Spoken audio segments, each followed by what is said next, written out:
un honor, es una enorme alegría, algo realmente profundo. En mi escrito sobre mi padre, que fue el primer paso hacia esta tesis, hablé de un ángel de las encrucijadas y de los reencuentros. Esta ha sido la historia de mi familia, y este reencuentro ocurrió a través del internet. Yo no conocía a mi tía abuela, a mi tía, la hermana de mi padre, y Maribel me escribió llamándome a conocerla. Tenía ya 93 años, llamándome a visitarla y diciéndome que conocía la historia de mi padre y quería saber más, y quería que yo llegara a conocer a Esperanza Pizarro, esa es, de Fres. Y fui, así como fui hace un mes a España a escuchar a Maribel. Ella prefiere ahora que le digan María, pero yo le digo Maribel, a escuchar a María cuando defendía su tesis de doctorado en Madrid, en la Universidad Autónoma de Madrid, con un jurado de profesores cejijuntos y muy miedosos. Sacó sobresaliente cum laude y estuve allí para aplaudirla. Entonces, esto para mí es un encuentro de alma, de corazón y de cerebro, que lo tenemos, creo, las Pizarro Zambrano. Entonces, ahora dejo que hable Maribel. La quiero mucho. Ha sido un enriquecimiento de mi vida aquí en Colombia, que este colombiano Javier Gachaná la haya inducido o seducido para venir aquí. Entonces estoy más que feliz. Muchas gracias. Es mutuo el amor, fue una aventura muy bonita. Como veis en la foto, está Águeda hace 10 años. Llegó a Barcelona y en esta imagen mi abuela le está cantando a Águeda una nana que el papá de Águeda cantaba a mi abuela cuando ella era niña, una nana en japonés. Entonces yo quiero contar todo este viaje que ha trascendido los tiempos. El primer viaje de Miguel Pizarro a Japón, el viaje de María Zambrano cuando era niña en los brazos de su padre, sabiendo ya lo que sería viajar y toda su vida se la pasó viajando, el viaje de Águeda a Barcelona y mi viaje a Colombia. Entonces es una historia de viajes, es una historia yo creo que de nómadas, de gente que tenemos la tierra muy grande, tenemos muchas tierras por suerte y nos podemos mover por el planeta. Mi tesis doctoral es sobre la influencia de Miguel Pizarro en la razón poética de María Zambrano. Los que estáis en el taller, los que leéis a María Zambrano, sabéis que su principal tesis filosófica es la razón poética. Y yo creo, y así lo defendí, que esa razón poética sale de Miguel Pizarro, sale de las conversaciones del papá de Águeda con María, primero cuando eran jóvenes adolescentes enamorados entre ellos, luego se enamoraron de otras personas. Ahí empezaron a hablar de poesía, de filosofía, de Nietzsche, hablaron de Spinoza, hablaron de Unamuno, hablaron de Ortega y Gasset, y hablaron de Federico García Lorca, de Luis Cernuda, de Maruja Mayo, hablaron de Rosa Chacel. Todo eso fue conformando lo que sería la razón poética de María Zambrano. Miguel Pizarro pues no la continuó, no publicó, sí la siguió escribiendo en sus cuadernos, no tuvo la suerte de publicar. María Zambrano, en cambio, tuvo el tesón, la fuerza, a pesar del exilio, a pesar de las condiciones horribles en las que vivió 40 años, tuvo la fuerza de seguir publicando sobre esa razón poética, y creo que ahí se unen los espíritus de ellos dos. Y entonces yo os voy a hablar de eso, os voy a hablar un poco de la biografía de ellos, de su historia personal, porque, como decíamos ayer en esa improvisación que hicimos en el taller, pues parecen chismes de señora, o más bien chismes de señores. Yo he descubierto que los señores son bastante más chismosos que las señoras. Entonces parecen chismes de señor, pero no lo son. Son cosas que alimentan esa razón poética, que la alimentaron y que nos siguen alimentando a los que seguimos trabajando en estos temas.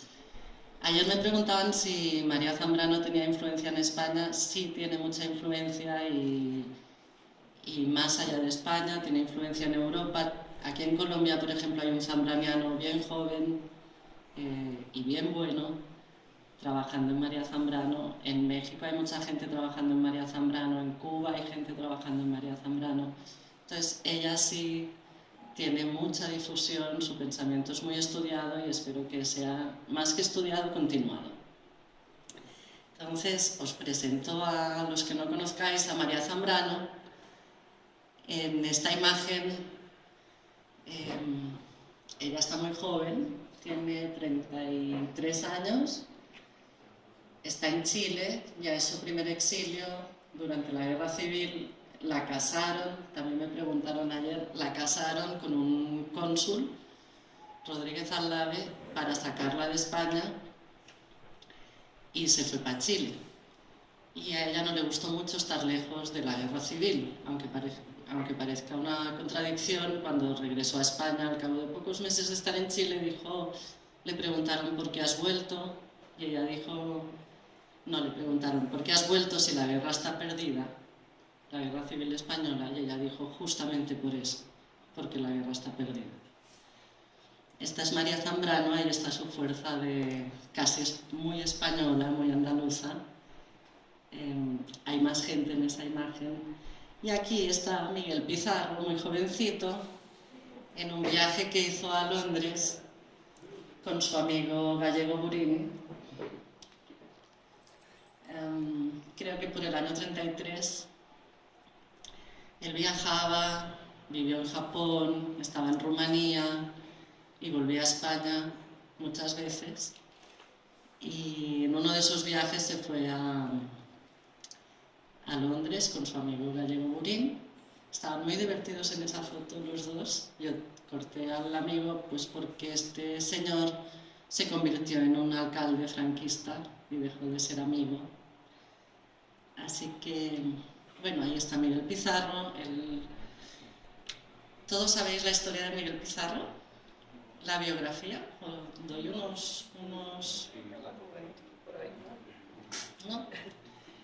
Miguel Pizarro y Zambrano nació en 1897, nació en un pueblecito blanco, muy bonito, parecido a Roldanillo un poco, pero con castillo. No, el castillo está en Aracena. Las ruinas de la casa de Arias. Exacto. Y la cueva. Bueno, y él nació allí, en casa de su abuela. Las mujeres en el siglo XIX iban a tener a sus hijos a casa de su mamá. Entonces la mamá de Miguel Pizarro se fue a Lájar, se llama Lájar el pueblo, y nació Miguel Pizarro. Enseguida se fue para Granada y a los 3 o 4 años se quedó huérfano de mamá. Eso lo traumatizó de por vida. Y tengo que deciros que su mamá se llamaba María Zambrano. La mamá era la tía de la filósofa María Zambrano. Y el papá era el primo del papá de María Zambrano. Por tanto, eran requete primos, no sé cómo decir, eran estrechamente primos. Entonces, a Miguel Pizarro lo traumatizó siempre que su madre muriera cuando él era tan pequeñito.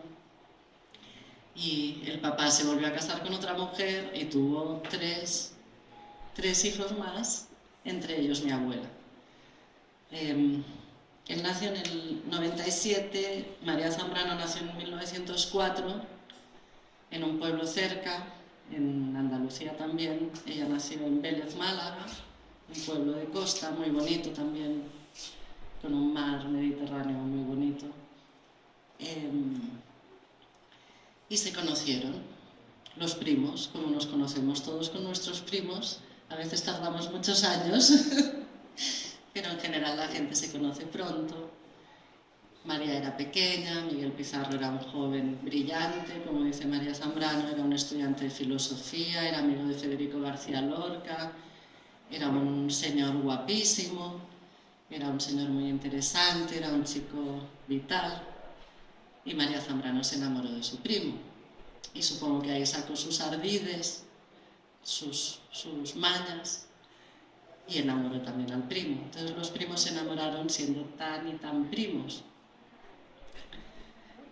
Así que tuvieron que esconder ese amor. Pero en todos esos juegos de amor, ellos empezaron a hablar de poetas. Miguel Pizarro le presentó a Federico García Lorca, seguramente le presentó a Miguel Hernández, le presentó a todos los que luego hemos conocido como los poetas de la generación del 27. Ellos eran todos amigos de Miguel Pizarro. También había pintores, escultores, había una intelectualidad muy fuerte en esos años en España que ya no tenemos, ya no existe, pero sí existió hasta el año 36. Entonces ellos dos se enamoraron, escondieron su amor, y María Zambrano, fascinada por esa filosofía de su primo y por la filosofía también de su padre, muy importante para ella, se puso a estudiar filosofía. Yo creo que es una suerte que María Zambrano pues se enamorara de su primo y tuviera ese padre. Aquí la veis al lado.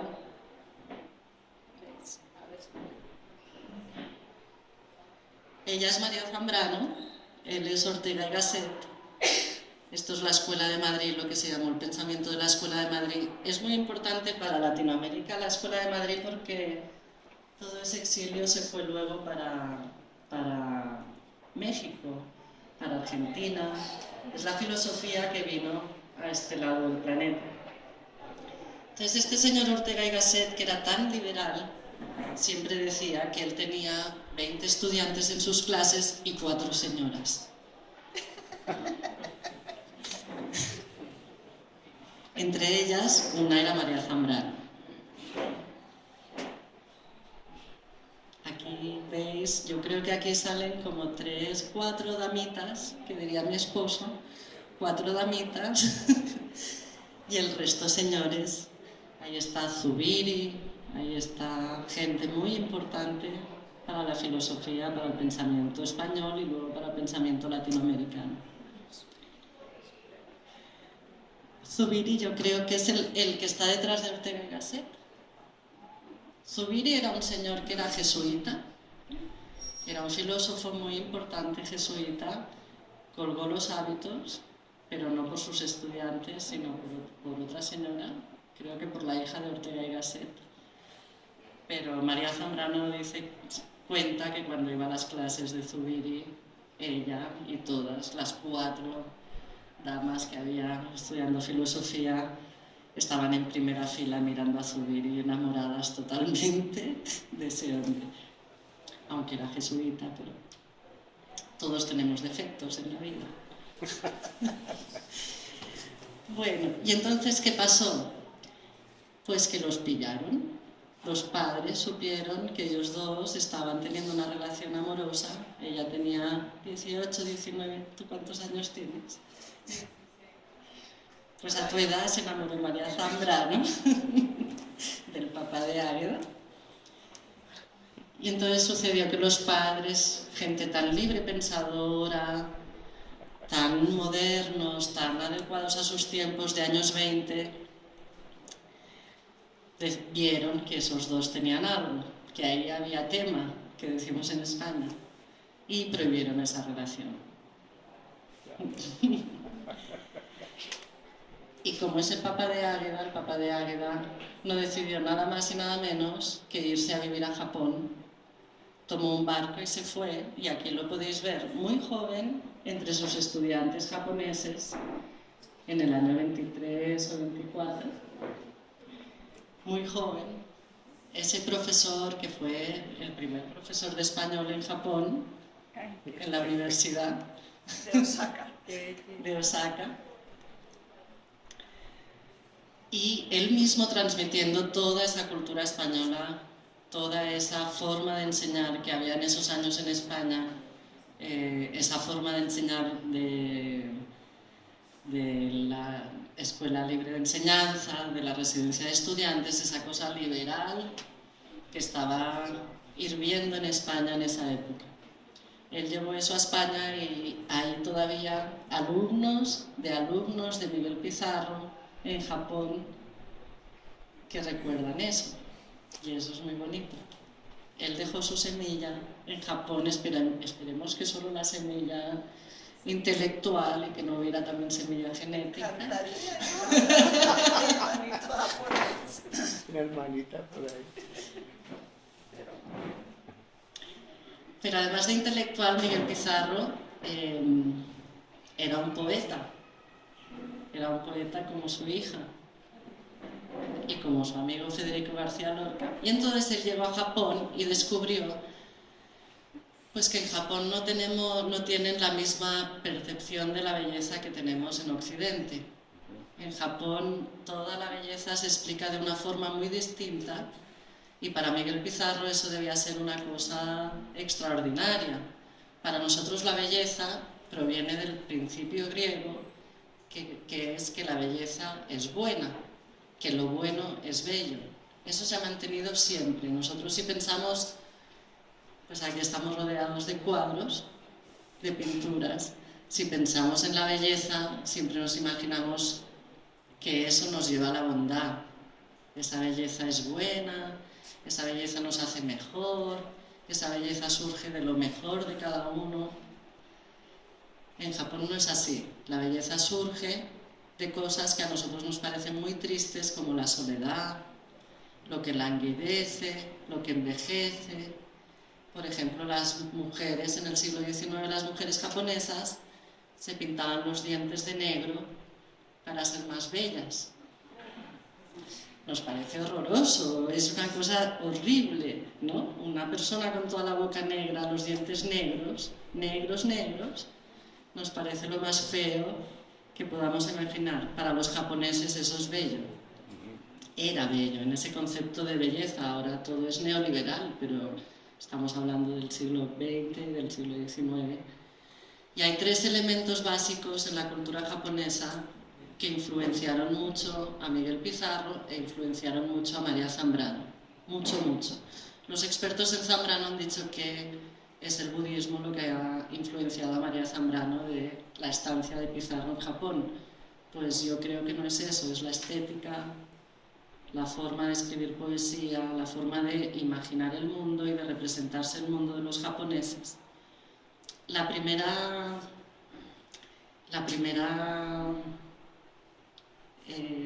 característica es el wabi-sabi. Gracias. Yo he puesto tres haikus de ejemplo, de tres poetas muy famosos japoneses. El wabi-sabi es esa soledad, esa cosa de cuando nos estamos ya haciendo mayores, esos caminos solitarios, el crepúsculo, cuando la luz se va.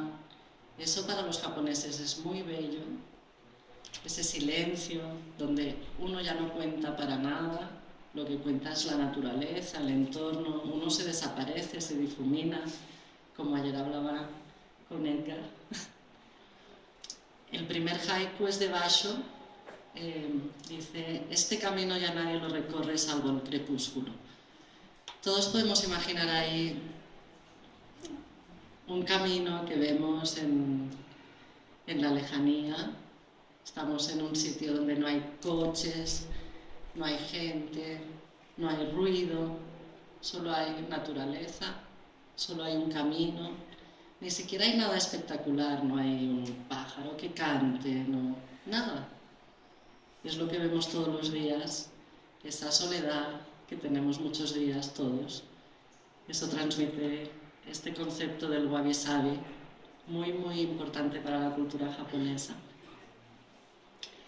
El segundo es el aware, es esa capacidad que tenemos todos, que a veces hemos perdido, creemos que hemos perdido, pero la tenemos, esa capacidad de conmovernos frente al mundo, de cosas que nos conmueven y se nos cae la lagrimita y tenemos que disimular un poco, pero todos mantenemos esa emoción. Santoka, que era un poeta japonés del siglo XX, el mismo peregrino, el mismo alcohólico perdido, que su padre, con muy buena idea, le montó una fábrica de sake para que siguiera siendo alcohólico. Y este hombre al final se tuvo que ir y recorrerse los caminos japoneses para no morirse ya de una cirrosis galopante. Santoka, un poeta que os recomiendo mucho del siglo XX, dice: sin pensar en nada mientras camino recogiendo ramas secas. Es esa emoción frente a las cosas chiquitas, las cosas que están en todas partes, que no vemos y que tenemos capacidad de ver y a veces la perdemos. Santoka también tiene un haiku muy bonito, él rompe con todos los esquemas. Tiene un haiku simple, simple, que dice: haciendo fuego para uno solo. Y uno se imagina en mitad de la noche su fuego, no tienes a nadie, pero tampoco quieres a nadie, no estás añorando, no estás nostálgico, estás allí. Esa es esa capacidad de conmoción frente al mundo. La tercera característica es el Wu Wei. Este tiene mucho que ver con el budismo, es esa cosa que todos sabemos de los budistas, de no actuar, de estar frente a los estímulos quieto, dejarse llevar, muy budista. Isa, otro poeta, dice: simplemente estando, quedándome en el sestar, caía la nieve. Uno no puede parar la nieve, uno no puede hacer nada, ni tiene que hacer, ni resguardarse. Está con la nieve, está ahí, está quieto. Está en esa cosa que está sucediendo, que es la caída de la nieve. Eso es ese poeta, Isa. Entonces, estos elementos son los que Miguel Pizarro, aunque no tenemos las cartas, transmitió a María Zambrano. Estoy segura, estoy convencida de que eso fue así.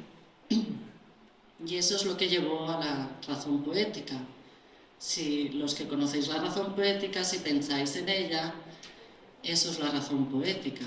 Es una razón que no va a conseguir los elementos y entenderlos como si fuéramos científicos y los diseccionamos y los partimos por la mitad. Es una razón que nos invade, como la nieve que cae en Isa.